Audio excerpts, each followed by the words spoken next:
इन्ना अंज़लनाहु फी लैलतिल क़द्र, बेशक हमने इस कुरान को नाजिल किया है लैलतुल क़द्र में, यानी कदर की रात में, वो रात जिसमें अंदाजे लगाए जाते हैं। यानी अल्लाह की तरफ से अंदाजे लगाए तो नहीं कहना चाहिए, अल्लाह की तरफ से अंदाजे किए जाते हैं। और वमा अदराका मा लैलतुल क़द्र, आपको क्या मालूम कि कदर की रात क्या है। लैलतुल क़द्रि खैरुम मिन अल्फि शहर, ये रात 1000 महीनों से बेहतर है। तनज़्ज़लुल मलाइकतु वर्रूह, फरिश्ते और रूह इसमें नाजिल होते हैं। बिइज़्नि रब्बिहिम, अपने रब के हुक्म के साथ। मिन कुल्ली अम्र, हर किस्म के अमर के साथ। सलामुन हिया, ये रात सलामती है। हत्ता मतलइल फजर, फजर के तुलू के वक्त तक।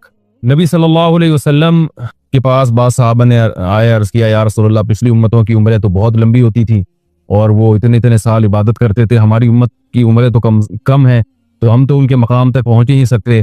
तो उस पर अल्लाह ने ये सूरत नाजिल की कि तुम्हें एक रात हमने ऐसी दी है जो 1000 महीनों से बेहतर है। ये पिछली उम्मतों को ये रात नहीं मिली।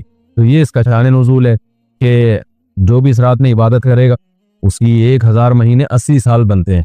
तो अब किसी की जिंदगी में 10 दफा भी लैलतुल क़द्र आ गई तो 80 साल को आप ज़रब दे दें 10 से, 800 साल की इबादत, ठीक है ना। अगर जिंदगी में 10 दफा आ गई ना किसी की लैलतुल क़द्र और लैलतुल क़द्र मिल गई उसको, तो अल्लाह ने इसकी ये सूरत इसमें नाजिल फरमाई। ये उम्मत को तोहफा है, इससे पहली उम्मतों को ऐसा तोहफा नहीं मिला।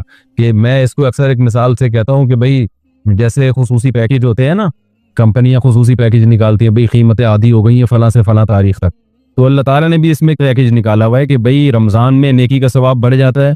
फिर रमज़ान एक अलग पैकेज है, रमज़ान का आखिरी अशरा वो और ज़्यादा एक खुसूसी पैकेज, फिर उसमें जो ताख़िर आते हैं वो और खुसूसी पैकेज, और उसमें जो लैलतुल क़द्र है वो उसमें एक नेकी करेंगे ऐसे ठक ठक ठक जो है ना ग्राफ ऊपर जाना शुरू हो जाएगा। एक दफ़ा सुभान अल्लाह ऐसे जैसे लाखों करोड़ों दफ़ा हो गया। तो 1-2 रकत नवाफिल ऐसे जैसे लाखों रकत नफिल पढ़ ली आपने, तो एकदम ग्राफ जो है ना उसका बहुत ऊपर जा। आपको सोचे कि एक रात की इबादत 80 साल से बेहतर, तो कितनी बड़ी फजीलत है ये इस उम्मत को अल्लाह की तरफ से मिली है। तो अल्लाह ने फरमाया हमने इस रात को नाजिल, इस कुरान को इस रात में नाजिल किया। तो इस रात को भी अल्लाह ने इसलिए फजीलत वाला बनाया कि कुरान का नुज़ूल इस रात में शुरू हुआ है। पूरा कुरान तो नाजिल नहीं हुआ, इब्तिदा इस रात में। नबी सल्लल्लाहु अलैहि वसल्लम जो पहली वही आई थी वो लैलतुल क़द्र में आई थी। तो वो कौन सी रात थी मालूम नहीं है, आखिरी अशरे में कोई भी ताख़िरात हो सकती है और वो चेंज भी हो सकती है, जो राजे कौल वाला माका। तो जब पहली दफा जब कुरान नाजिल हुआ ना, तो वो रात कौन सी थी अल्लाह के इल्म में, वो लैलतुल क़द्र की रात थी। तो अल्लाह ने उस रात को फजीलत ये दी है, इसमें कुरान का नुज़ूल हुआ है। तो ये भी एक बड़ी बरकत की फजीलत की चीज़ है कि अल्लाह किसी और रात का भी इंतखाब कर सकते थे, तो अल्लाह ने रमज़ान के महीने का इंतखाब किया, रमज़ान के आखिरी अशरे का इंतखाब किया, और जिस रात का इंतखाब किया वो लैलतुल क़द्र थी। वमा अदराका मा लैलतुल क़द्र, फरमाया तुम्हें क्या मालूम कि लैलतुल क़द्र क्या है। ये अज़मत बयान करने के लिए लैलतुल क़द्रि खैरुम मिन अल्फि शहर, ये रात 1000 महीनों से बेहतर है। लैलतुल क़द्रि खैरुम मिन अल्फि शहर, और फिर इसमें अलग बरकतें भी अलग से नाजिल होती हैं। तनज़्ज़लुल मलाइकतु वर्रूहु फ़ीहा बिइज़्नि रब्बिहिम मिन कुल्लि अम्र, फरिश्ते और रूह से मुराद है जिब्रील अलैहिस्सलाम। कुरान में एक और मकाम पे आपको नज़ल बिही रूहुल अमीन कहा गया है। रूहुल अमीन, रूह इसलिए कहा जाता है कि इंसान जो है ना मादी जिंदगी और रूहानी जिंदगी दोनों का मजमुआ है। मादी जिंदगी को ताकत मिलती है डॉक्टरों से, वो आपकी बॉडी का ख्याल करते हैं। रूहानी जिंदगी को ताकत मिलती है वही से।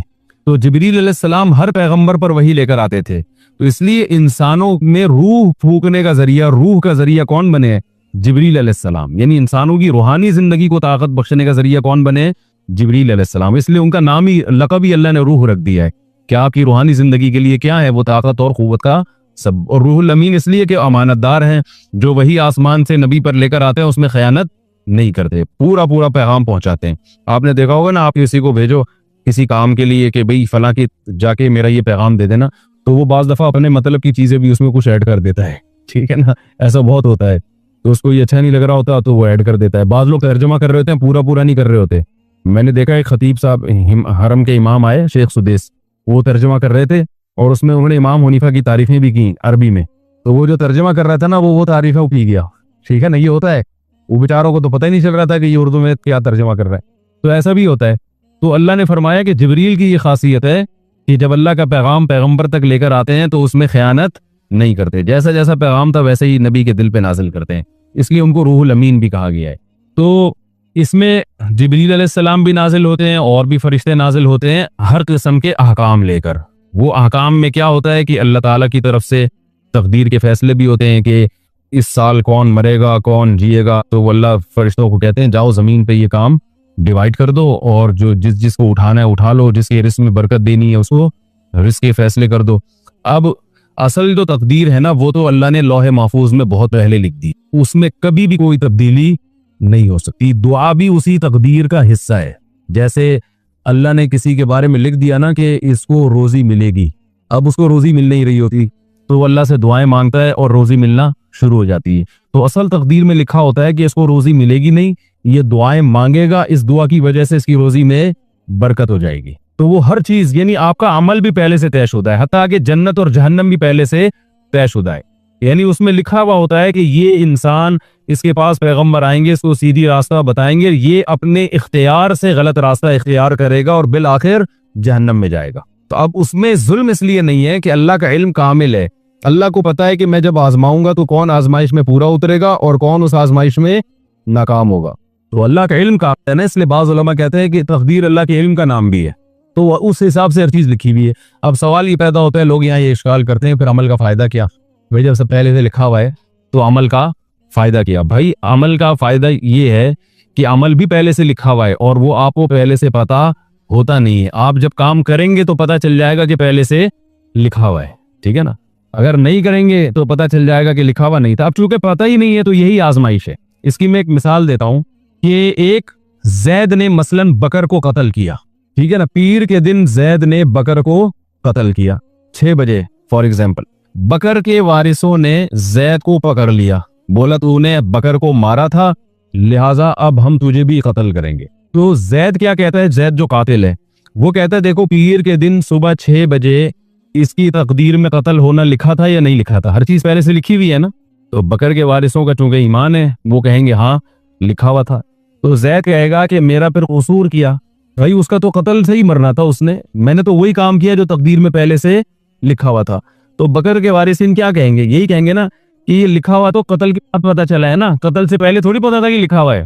तुमने तो अपने इख्तियार से यही ऐसा काम किया जिसका पूरा मुकम्मल तुम्हें इख्तियार था। ये तो अल्लाह को पहले से इल्म था कि जैद मुकम्मल अपने इख्तियार के साथ बगैर किसी जबरो इकरा के पीर के दिन सुबह 6 बजे बकर को कत्ल करेगा। ये तो अल्लाह जानता था और अल्लाह के अलावा कोई नहीं जानता था।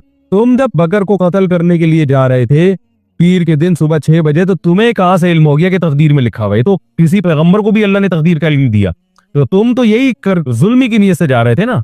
तो ये तो है तहकीकी जवाब। अगर जैद की समझ में ये जवाब ना आए, वो कहे नहीं ये तकदीर में तो लिखा हुआ था तो मैंने कौन सा किया, मैं सजा का मुस्तहिक नहीं हूँ, तो बकर के वारिसों को चाहिए फिर वो जैद को कहें कि हम आपकी गर्दन उड़ा रहे हैं, लिखा हुआ होगा तो मर जाओगे, नहीं लिखा हुआ होगा तो नहीं मरोगे। तो जैसे आप बेकसूर थे उसको मारने में तो हम भी आपको मारने में क्या है, देखो गर्दन उड़ा दें। और फिर नोट कर लें कि तकदीर में लिखा हुआ था कि जैद ने मंगल के दिन सुबह 6 बजे इंतकाल करना था। लिहाजा अब जैद के वारिसीन अगर आए तो जो दलील जैद ने बकर के कत्ल पे पेश की थी वही दलील आप जैद के कत्ल पे पेश कर सकते हैं। तो तकदीर एक हकीकत, याद रखें ये अहले सुन्नत वल जमात का मुत्तफकुन अलैह अकीदा है। बहुत सारी अहादीस और कुरान की आयतें इस पर कि हर चीज पहले से तयशुदा है, उसमें पत्ता भी उस तकदीर के बगैर नहीं हिल सकता। जो कुछ लिखा हत्ता के जन्नत जहन्नम सब चीजें, लेकिन ये अल्लाह ने इल्म छुपा दिया है और यही इंसान की आजमाइश है।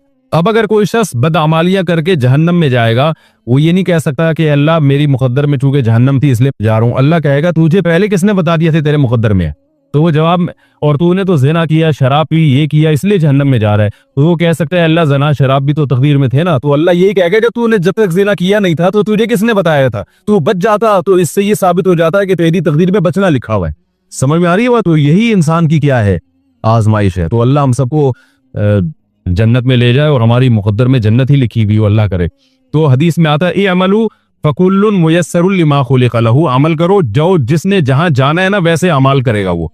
तो इसलिए अब और कैसे अमाल हम करेंगे हमें पता नहीं है, तो अच्छे करके देख लो पता चल जाएगा, अच्छे होना शुरू हो जाएंगे, ठीक है ना। बुरे करके देखो तो पता चल जाएगा कौन से अमाल हो रहे हैं बुरे। अब जैसे सुबह सहरी की होगी आप लोगों ने, तकदीर में लिखी हुई थी ना, लेकिन ये सहरी करने के बाद पता चला कि लिखी हुई थी। अगर आप सुबह बैठे रहते, घर वाले पराठा ला के रखते, खा लो सहरी कर लो, आप कहते तकदीर में लिखा हुआ होगा तो खाऊंगा, नहीं लिखा हुआ होगा तो नहीं खाऊंगा, तो नहीं खाते। जब टाइम गुजर जाता तो पता चल जाता तकदीर में लिखा हुआ था कि नहीं। तो जैसे तकदीर दुनिया के किसी जुर्म में उज़र काबिल उज़र नहीं है और कोई दुनिया में ऐसा नहीं देखा जो तकदीर की बेस पर दुनियावी असबाब छोड़ देता हो। तो ऐसे आखिरी उखरवी असबाब भी छोड़ने की इजाजत नहीं है, जबकि दुनियावी असबाब में तो बाज दफा नतीजा सबब इख्तियार किए बगैर भी निकल जाता है, आखिरत में नहीं निकलेगा। अमल ही पे जन्नत मिलेगी और अमल ही पे जहन्नम मिलेगी। समझ रहे हैं? तो जो जन्नत में जाएगा वो जन्नती जैसे अमाल करेगा, जो जहन्नम में जाएगा वो जहन्नमी वाले अमाल करेगा। और असल मदार आखिर वो क्या है, इन्नमल अमालु बिल खवातीन, हदीस में आता है कि असल मदार खात्मे पर है। एक आदमी सारी जिंदगी गुनाह करता रहा तो आखिर में नेक बन गया, सारे गुनाह छोड़ दिए, जन्नत में जाएगा। एक आदमी सारी जिंदगी अच्छा करता रहा, आखिर में मुर्तद हो गया, काफिर हो गया, तो जहन्नम में जाएगा वो। तो आखिर तक जो है ना, अब इसका ये मतलब नहीं कि आप अभी बुरे अमाल करते ना बोले आखिर में मैं नेक बन जाऊंगा। तो मतलब हदीस का ये है कि अभी नेक अमाल कर रहे हो तो आखिर तक कंटिन्यू करना है इसको, और जो बुरे अमाल कर रहा है तो उसे उम्मीद दिलाइए कि अभी भी मौका है, सुधर जाओ। अल्लाह अभी सुधरोगे तो पिछले अमाल नहीं देखेगा अल्लाह ताला। तो ये इसलिए खूब अच्छी तरह समझे। हाँ, तो असल तकदीर तो ऐसी है जो कभी भी चेंज नहीं हो सकती। ये जो उलमा कहते हैं दुआओं से तकदीर बदल जाती है, ये तकदीर मुअल्लक है। तकदीर मुअल्लक ये होती है लटकी हुई तकदीर, तो उसमें ये होता है कि ये बीमार होकर मरेगा जो है ना, लेकिन वो दुआ मांगता है तो क्या होता है, वो आदमी बच जाता है, मरता नहीं है। क्योंकि तकदीर मुबरम में लिखा हुआ होता है कि ये मरने वाला था, लेकिन चूंकि ये दुआ मांग लेगा लिहाजा ये बच जाएगा। तो ये जो दूसरे नंबर वाली तकदीर है ना, ये दुआओं से चेंज होती है। पहले नंबर वाली तकदीर में दुआ भी शामिल होती है। दोबारा बता देता हूँ, तकदीर की दो किस्में, तकदीर मुअल्लक और तकदीर मुबरम। तकदीर पे शॉर्ट की बलक से बना देना पूरा। वासे खान, इनको बताना पड़ता है, इतनी सेंस नहीं है। दो चार जब तक हुई है, अब मामू का डर नहीं है ना, ये बता रहा हूँ आप। अल्लाह ने फरमाया ना, रहा उस्तगना, इंसान अपने आप को मुस्तगनी समझता है तो अल्लाह से नहीं रहता, तो मामू से कौन ठहरेगा। तो तकदीर मुबरम जिसमें कभी भी चेंजिंग नहीं हो सकती, और मुअल्लक जो लटकी होती है कि ये कर लिया तो ये होगा वरना ये होगा। तो ये जो दूसरे नंबर वाली तकदीर है जो लटकी हुई होती है, ये दुआओं से भी चेंज हो जाती है, असबाब से भी चेंज हो जाती है। तो अब जो फरिश्ते जो नाजिल होते हैं ना, तो वो फरिश्ते उसी तकदीर मुबरम के हिसाब से फैसले कर रहे होते हैं। अब सवाल पैदा होता है, वो तकदीर में तो सब कुछ अल्लाह ने पहले से लिख दी है, तो फरिश्ते जो नए ऑर्डर लेके नाजिल होंगे तो हमें इबादत करने का हुक्म क्यों है, क्या फायदा होगा, पूरे साल पे उसके असरात क्या पड़ेंगे भाई। जब असल जो अल्लाह ने लिख दिया वो तो चेंज नहीं हो सकता। तो याद रखें, जब लैलतुल क़द्र में कोई इबादत करता है, दुआएं मांगता है, तो तकदीर मुअल्लक में तो ये होता है कि इस साल इसको ये हादसा होगा, ये नुकसान होगा, लेकिन जो लैलतुल क़द्र में दुआएं मांगेगा, अच्छे अमाल करेगा, उसके साथ ये हादसा नहीं होगा। और तकदीर मुबरम में लिखा होता है कि ये दुआएं मांगेगा, लिहाजा हम पहले से लिख देते हैं कि इसके साथ ये हादसा नहीं होगा। तो लैलतुल क़द्र में किसने इबादत करनी है, किसने नहीं करनी, और उस इबादत के नतीजे में पूरे साल के फैसलों में क्या असर पड़ेगा और क्या नहीं पड़ेगा, ये भी पहले से अल्लाह ने अपने इल्म के मुताबिक लिखा हुआ होता है। तो इसलिए हमें चाहिए लैलतुल क़द्र में हम इबादत करें, दुआएं मांगे, ताकि उसका असर पूरे साल अच्छा पड़े। ठीक है ना, ये भी एक लैलतुल क़द्र का फायदा है कि क्योंकि उसमें फरिश्ते नाजिल होते हैं, तो वो अल्लाह के फैसलों के साथ वो फैसला जाहिर है, जो अच्छे काम करेगा उसके हक में अच्छे फैसले होते हैं, जो बुरे काम करता है उसके हक में बुरे फैसले। इसलिए उलमा कहते हैं कि लैलतुल क़द्र की रात में गुनाह करना ये बहुत बड़ी तबाही है, क्योंकि आप उस वक्त में बुराइयां कर रहे हो जब आपके पूरे साल के फैसले हो रहे हैं। जज जब फैसला लिख रहा हो ना, और उस वक्त आप जज को गालियां देना शुरू कर दो, तो अच्छा फैसला भी वो क्या कर देगा, चेंज कर देगा।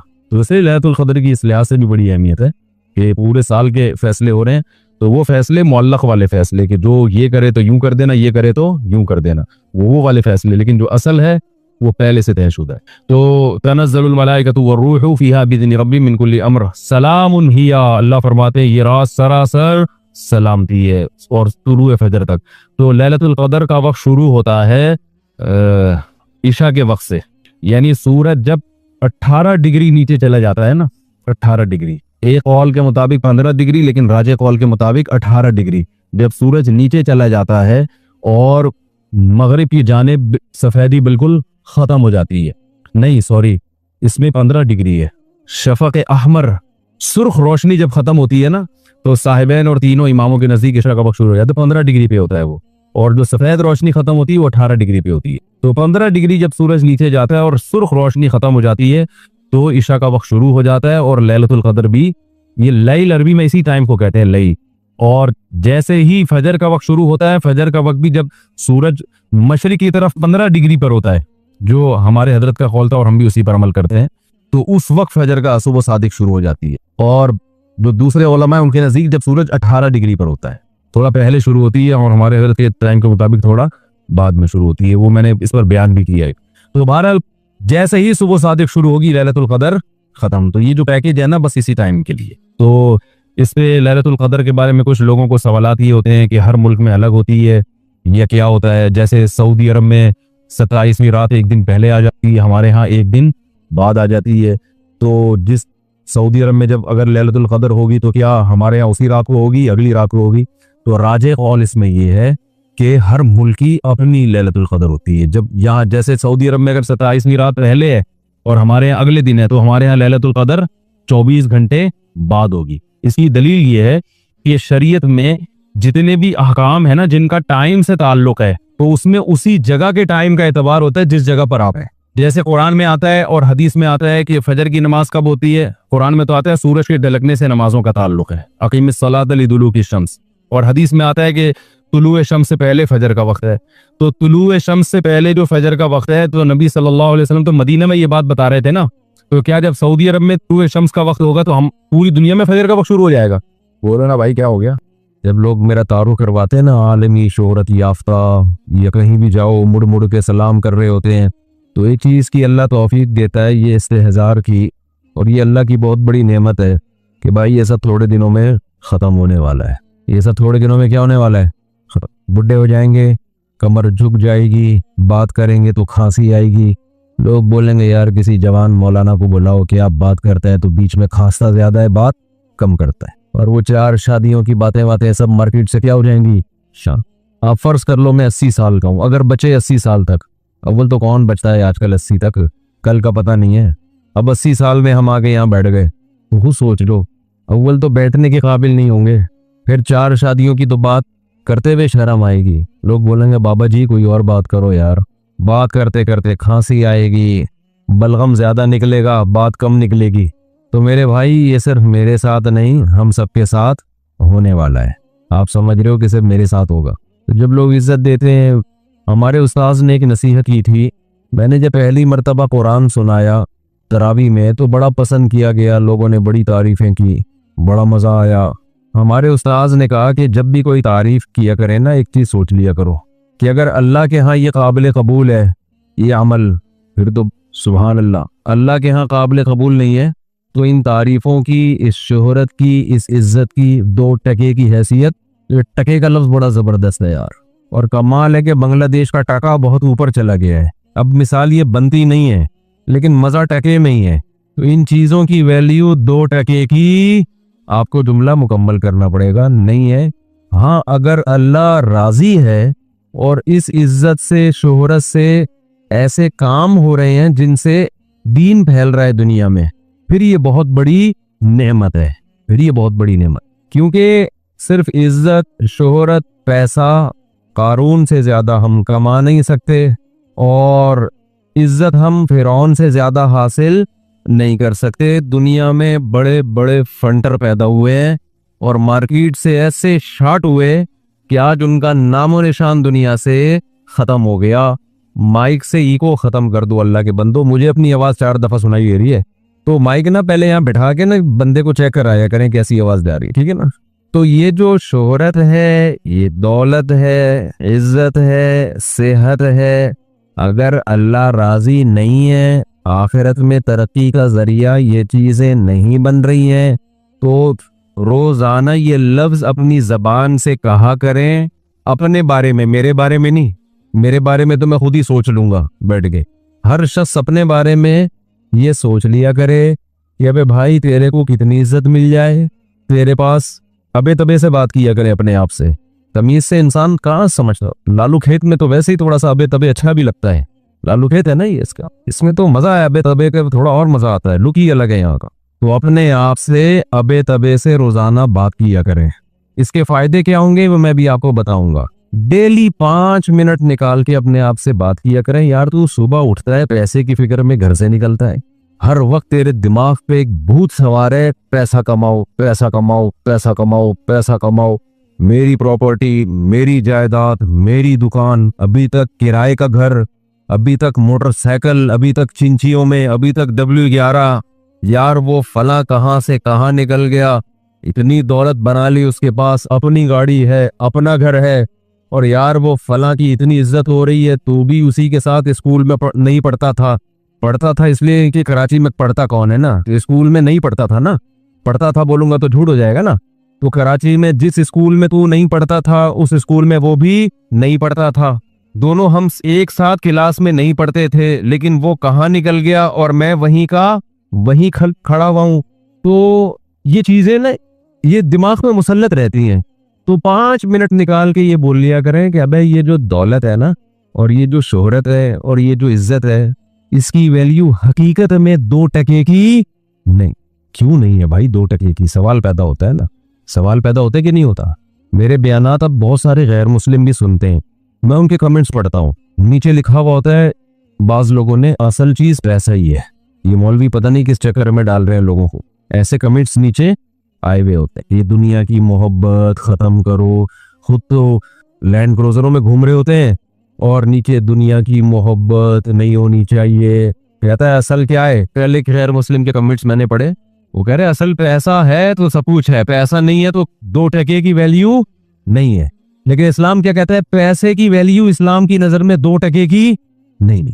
अब टके टके की बात करते हैं हम, बैठ के किसके कौन किसकी बात 2 टके की है, किसकी बात सही है। इस्लाम का दावा किया है ये इज्जत ये शोहरत 2 ही चीजें हैं ना दुनिया। इज्जत शोहरत को आप एक ही समझ लें, शोहरत होती है तो इज्जत होती है, इज्जत होती है तो शोहरत, दोनों चीजें लाजिम मलजूम है, अक्सर हमेशा नहीं। और दूसरी चीज है दौलत। इन 2 चीजों के पीछे आज का नौजवान भाग रहा है बहुत स्पीड के साथ, इतनी स्पीड के साथ भाग रहा है कि बस ये 2 चीजें मिल जाएं। कोई अगर डॉक्टर बन रहा है, क्यों बन रहा है? ऊपर से बोलेगा गरीबों का इलाज करने के लिए, असल में होगा किसके लिए? नोट छापने के लिए। अब हमारी थोड़ी सी शोहरत हो गई तो लोग कमेंट्स कर रहे होते हैं मेरा दिल चाहता है मेरा बच्चा मुफ्ती तारिक मसूद जैसा बने। अबे भाई हमसे बड़े बड़े उलमा मौजूद हैं, उन जैसा क्यों नहीं बने भाई? कह रहे नहीं जी जर्मनी जाएगा, पेरिस जाएगा भाई नॉर्वे से घूम के आएगा। अच्छा नीचे लोगों ने ना बड़े अजीब अजीब कमेंट्स होते हैं, मुझे उन कमेंट्स के पढ़ने का बड़ा फायदा होता है, पता चलता है पब्लिक जा किधर को रही है। पहले होता ये था, मौलाना साहब जो बयान करते थे वंस अपॉन अ टाइम, सारे मुरीदीन बैठे होते थे, जितना भी उल्टा सीधा करे कोई एतराज करने वाला नहीं। भाई हजरत जी ने फरमाया तो क्या कह सकते हैं? हजरत जी चाहे सुबह शाम फेंकते रहे, बैठ के फेंकते रहे, तो जाहिर है कोई नेगेटिव कमेंट्स करते हुए डरेगा ना, ज्यादा से ज्यादा बयान सुनना छोड़ देगा, किसी और मस्जिद चला जाएगा। एक मौलाना साहब मेरे पास आए, कहने लगे मुफ्ती साहब आप मेरे बयान सुना करो, इतने जबरदस्त बयान होते। मैंने कहा यूट्यूब पे डाल के देखो, कमेंट से पता चलेगा जबरदस्त होते हैं या नहीं होते। आपके मुरीदीन तो यही कहेंगे हजरत जी का बयान बहुत अच्छा। यूट्यूब पे डालोगे, वहां ओपन दुनिया है, कोई कितनी भी बड़ी गाली निकाल दे, उसको पता है कि कोई पुलिस नहीं है मुझे पकड़ने वाली, कोई है पुलिस? वहां ओपन माइंड से लोग कमेंट्स करते हैं, वहां मैंने कहा आप डालें बयान, पता चलेगा। तो मैं कमेंट्स पढ़ता हूँ उमूमन, तो गैर मुस्लिम क्या कहते हैं? अबे भाई पैसा ही सब। तो मैं ये कर रहा था कि इस्लाम ये कहता है कि ये जो इज्जत है, ये जो दौलत है,